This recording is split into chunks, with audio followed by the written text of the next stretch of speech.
Warning. Mutual fund investments are subject to market risk. Read all scheme-related documents carefully.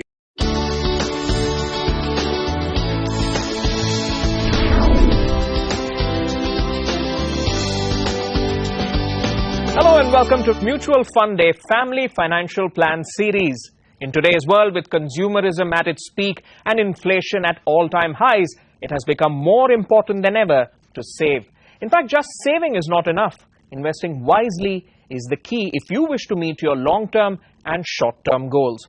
The market today offers a plethora of instruments for investment, and one such integral tool is mutual funds. In this series, we bring to you case studies from across India as we see how investments have changed lives of these investors and how they managed to grow their wealth devoid of any stress. Let's get to know about the investment journey of Mr. Ashutosh Mishra from Mumbai. The first investor on the series this year is Mr. Ashutosh Mishra, a career banker with an experience of 17 years in the banking industry. He has worked with Indian and international banks.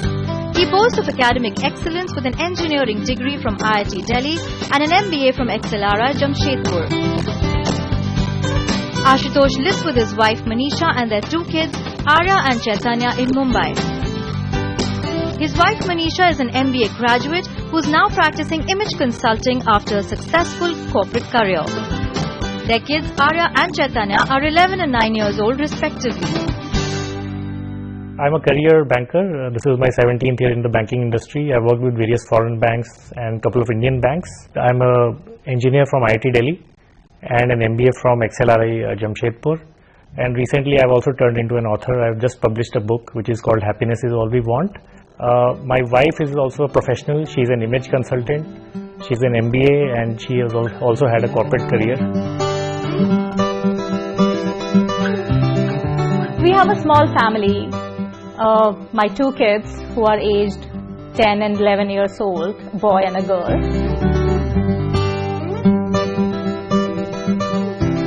Our parents, my parents and in-laws, they are all in Delhi. So our folks are in Delhi. I started working in the year 2000, and at that time equity market was not in great shape. Me and my wife, we were working at that time, and whatever we were saving, we were investing in the fixed income instruments, which were mostly the infrastructure bonds at that time, the post office schemes, and we also ended up investing in a few LIC policies, which were a mixture of investment as well as protection plans.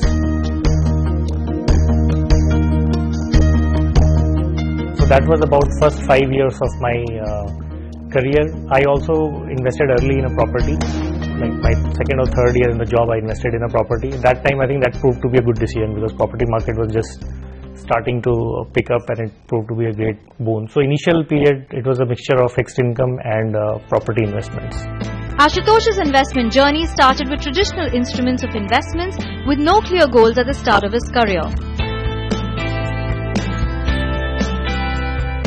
So this is something which I regret because I didn't invest too much into mutual funds, especially into the equities mutual funds. My journey into mutual fund investment started a little later in about 2008, 2009. That was the time when market had actually corrected and it was a good opportunity. And I had realized earlier that I had missed the bus in equity mutual funds and that was a good time to enter. I've started actively investing in the equity mutual funds in last 7-8 years. So first half of my career, I actually didn't do any SIPs, didn't do much. There were few mutual fund investments which were done with a short-term horizon. So I actually didn't take a long-term perspective in the equity market. But in last 6-7 years, my investments in the mutual fund space, especially in the equity mutual funds, have been sizable.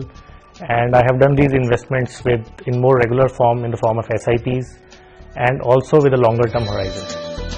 Today, with defined short-term and long-term goals, Ashutosh is looking forward to a structured financial plan and systematic investments that help him achieve his goals. Our short-term goals as a family are set in the beginning of every year, and short-term goals revolve around any upcoming expenditures that may come up during the year, which we can plan from now on. It also involves keeping aside a certain sum of money for our travel and vacation, which is very important as a family. I also want to take care of the various EMIs which are due every month, the home loan, the car car loan. We also want to set aside certain sum of money to keep to take care of unforeseen expenditures. So that is where we actually set our short-term goals. Like shopping is always top of agenda. Every vacation we want to take kids for some good vacation somewhere. Both my kids are very curious souls. I want to be in a situation where I don't have to think twice before spending. Expenses that come with, our lifestyle and our day-to-day requirement, I shouldn't have to think and evaluate. Financially speaking, our long-term goals tend to be more focused on the children right now, because they are in that age group where their higher education is now a reality. In the next 7 to 8 years, they will go for higher education. As of now, what I hear, people who are sending their kids for studies, higher studies either in India or abroad, this can be pretty large expenditure. So we are focused on planning for that. That is one of the things that we plan for. The other is the retirement. Now in today's scenario, no longer, you retire only at 60. There are people either voluntarily or sometimes people are even forced to retire earlier by 45, 50, 55. So my personal target is to retire by 50. And I want to keep money aside and to invest it in such a manner that after 50 I'm not worried about kind of earning for my daily or monthly expenditure. So that is another long-term goal. I truly want my kids to explore their likes, their strengths, and do what they want to do what would make them happy and fulfilled. So I want them to lead a very wholesome life. Our kids will be growing up. There'll be a time when they would be going for higher education, which would be maybe 5-7 years down the line, and at that time there will be a chunk of finance that would be needed. So we want to be in a situation where we should be able to finance their requirements so that they are able to follow their dreams. Also our parents, every year they're only aging, so there might be some medical emergency, some eventuality. So we should be in a position to be able to finance that. Also, when our kids are grown up and our immediate responsibility has been taken care of once they're independent, we should be in a position to take long vacation and to live our life the way we want to do without having any burden of responsibility and without worrying our bread and butter. We hope that we are able to multiply our finances by then to be able to suffice for those kind of requirements. All right, that was the financial planning journey of Ashutosh and Manisha. It's time for a quick break, but on the other side, we have a chat with the Mishra family and with Mr. Raghavendranath, an independent financial advisor. Stay tuned.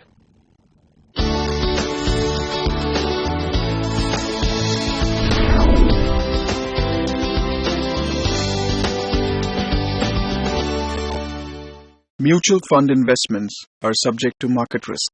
Read all scheme-related documents carefully. Hello and welcome to Mutual Fund Day Family Financial Plan Series. Now, in the previous segment, we saw the Mishras talking about their investments and financial goals. Let's get to know more about their financial plans. And of course, remember, we have with us Mr. Raghavendranath, who is an independent financial advisor, and he will be advising the Mishras on their investment planning. Thank you so much, everyone, for joining us. Let's start with you, Ashutosh. How did you and Manisha get on this path of financial planning? Okay, when I started working initially in around the year 2000, we were like any average, couple earning our salary and trying to save a bit from that. And our initial investments were more on the traditional avenues, which were more like, bonds, tax-free bonds, infrastructure bonds, LIC policies. So as we grew in our career, initially we also invested in a property. And pretty soon all our surplus money was being guzzled by the property investment. So first 7-8 years of investments were like that. But as the kids came into our life, we actually started putting in more mind into as to what do we want to achieve in terms of financial objectives. So me and my wife, we started chatting about it. We sat together. We had for the first time around, we had a serious discussions about our medium term and long term financial goals.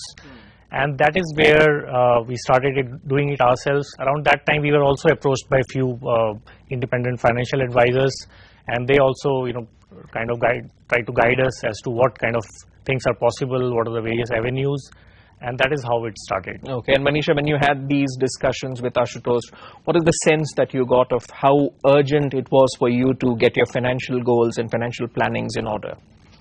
I was completely hands off. to be frank, Okay. I did not understand finance. Okay. I thought it was my father who used to take care of it earlier, and now it will be Ashutosh's responsibility. Okay. But when you start living on your own, managing finances is like, you don't have a choice. You have to do it, right? And you have to do it in the right way. So, like he mentioned, we invested in properties, we invested in gold, we put some money in FDs, LICs, so all those typical traditional ways of investment. But we were not seeing any tangible returns, and that is when we thought that we needed to take stock of situation, and You needed a really, strategy to make sure we needed a strategy. You got the word right. Absolutely. Yeah. All right. So, Raghav, coming to you, looking at the video that we saw, which assesses the financial health of the Mishras, what is your initial opening statement on that, the state of their financial health? So, one good thing about them is that, they have a dual income. They have age on their side. And I think they have early on itself, they have started experimenting with investing and probably realize, as Manisha was saying, that probably a structured approach is what is going to give them, much better returns. So, that unpredictability of returns or, returns not being there is probably one of the big concerns for anybody who's investing for long term.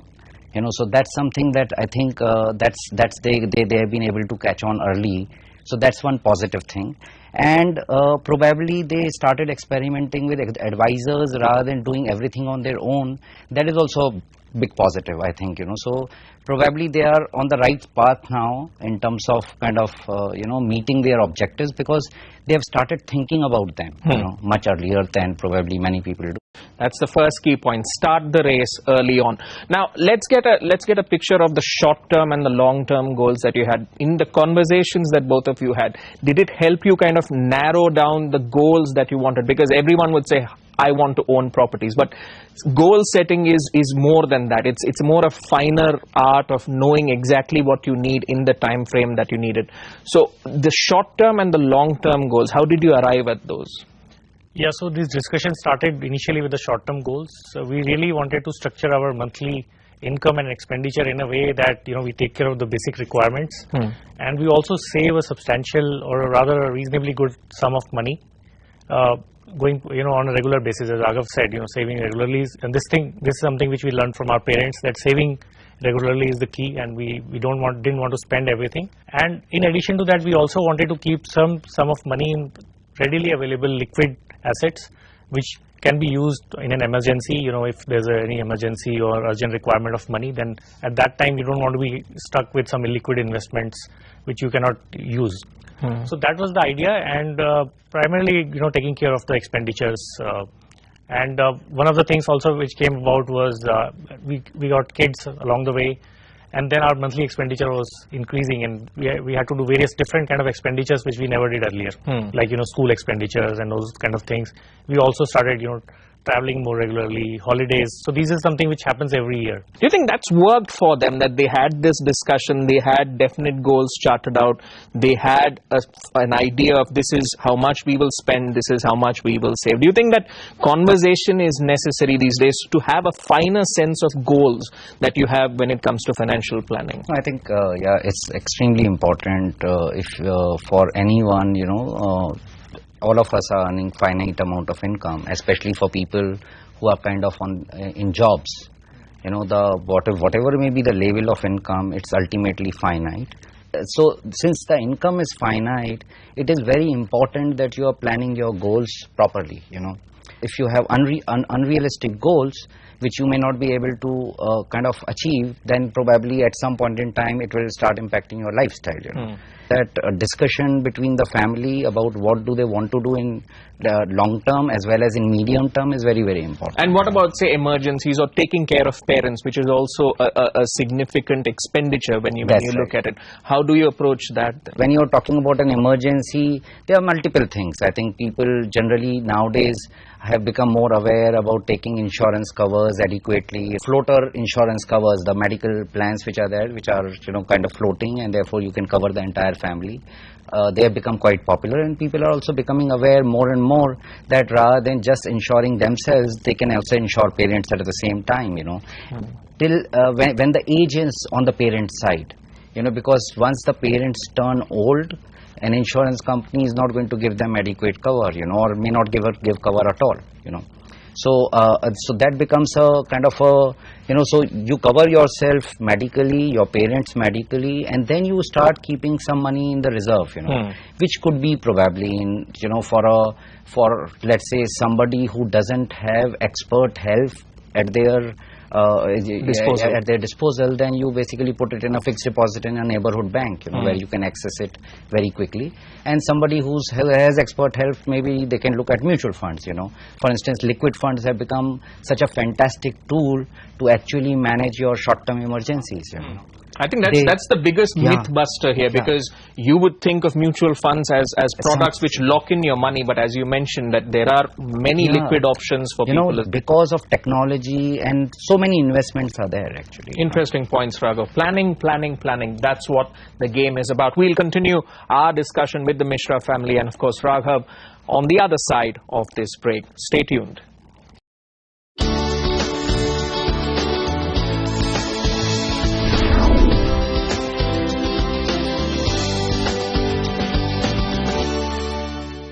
Mutual fund investments are subject to market risk. Read all scheme-related documents carefully. Welcome back to the Mutual Fund Day Family Financial Plan series. Now, in the previous segment, we were discussing with the Mishra family and Raghav on the importance of financial planning. In this segment, we'll give it a more broader picture so that viewers at home can understand what it takes to have the perfect financial plan. Raghav, let me come to you. We've discussed the short-term and long-term goals. We've discussed the retirement planning and, of course, emergency expenses. Now, broadly looking at their state of financial health in the next 10 or 15 years, what are some of the added tips that you would give them to manage their money better?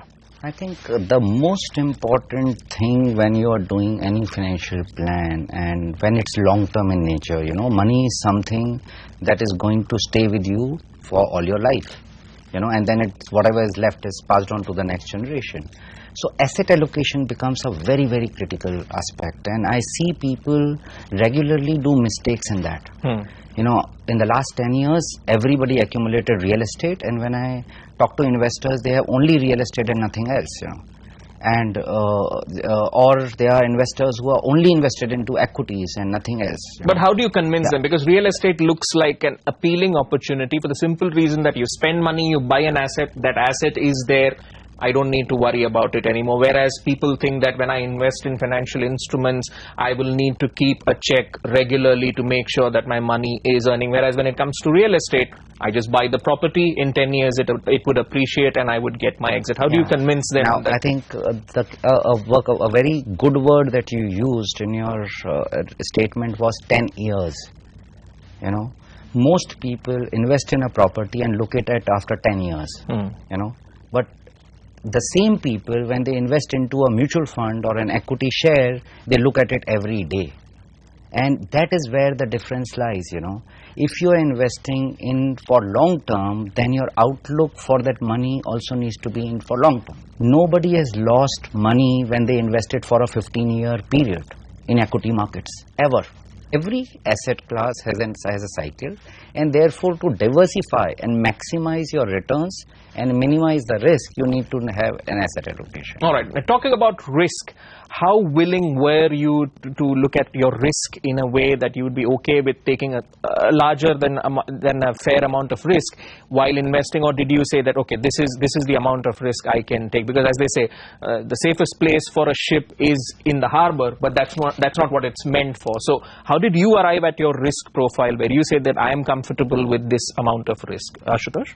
So we didn't do any scientific study as to what was the amount of risk we were comfortable with, but inherently I knew that in the initial phase of my life and career, one has to take certain risks, because without risk there's no reward. And I also intuitively understood that as you grow older and towards your retirement, your risk has to slowly come down to a risk-free state post-retirement. So we were fairly high on our risk taking. We invested in real estate, we invested in gold, We invested in the fixed income instruments. So I assume they were fairly risky. Only one area where we didn't invest, and we should have, as Raghav talked about, the asset allocation part, was the equity mutual funds, wherein I started investing little later, but better late than never, and we also got that into control. Whenever we've needed liquidity, it has been fairly easy to get our money into our account for any requirement. And the other best part which I like is the tax swaps that are available for the equity mutual funds especially. All right. And in this journey that you have undertaken towards your financial planning, what are some of the lessons that both of you have learned? We'll start with you, Ashutosh. What are some of the key lessons that anyone watching at home, it would help them knowing that, okay, this is something I need to avoid or I need to go for? What would you say? Whether your corpus every month is 10,000 rupees or 1 lakh or 10 lakhs, you need to plan investing it properly, because that is where the peace of mind starts. And so that is really, really important. Other than this, starting early is the key. We should not feel like first 5 to 10 years of our career are only for enjoyment or spending whatever we have, and we need to spend on credit card. So start early, save more, and invest it in more structured manner from the initial time. All right, Manisha, you have anything to add to that? Just to add to his last sentence, so that you can enjoy your life more in the later years rather than worrying about inflation. That's key. I mean, at the end of the day, what are you earning the money for, right? Right. Now, judging by what they have said, you need a certain amount of money in savings or reserve, and you need a certain amount of money invested. What's the ideal ratio in your opinion? How much should each be factored into for an average viewer? I think 25 to 30% of your income which hits your bank account should be invested, should be saved. So if you start doing that regularly, I think most of your worries will get taken care of. I think that's something that is a discipline that people need to start kind of building. All right, let's wrap things up with a closing statement from Ashutosh. You've heard Raghav's views on the way ahead for you and Manisha and the family. What would you like to say? So I'm really pleased with the situation, and my long-term goal is to retire early at around the age 50 and pursue my passions, which is writing, well-being, and I also want to do some bit of work on charity and NGO side. So I think we are on the right path to achieve those long-term goals. Well, we hope you meet those goals earlier than scheduled. Thank you so much, everyone. Thank you so much for joining us. That's all the time we have on this episode of Mutual Fund Day Family Financial Plan Series. We will be back next month with yet another family and a brand new episode. Goodbye, and thank you for watching.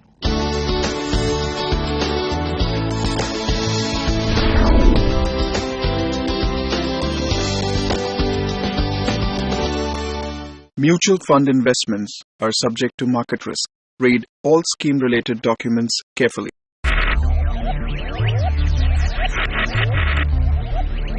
Focus. Ideate. Innovate. Enable.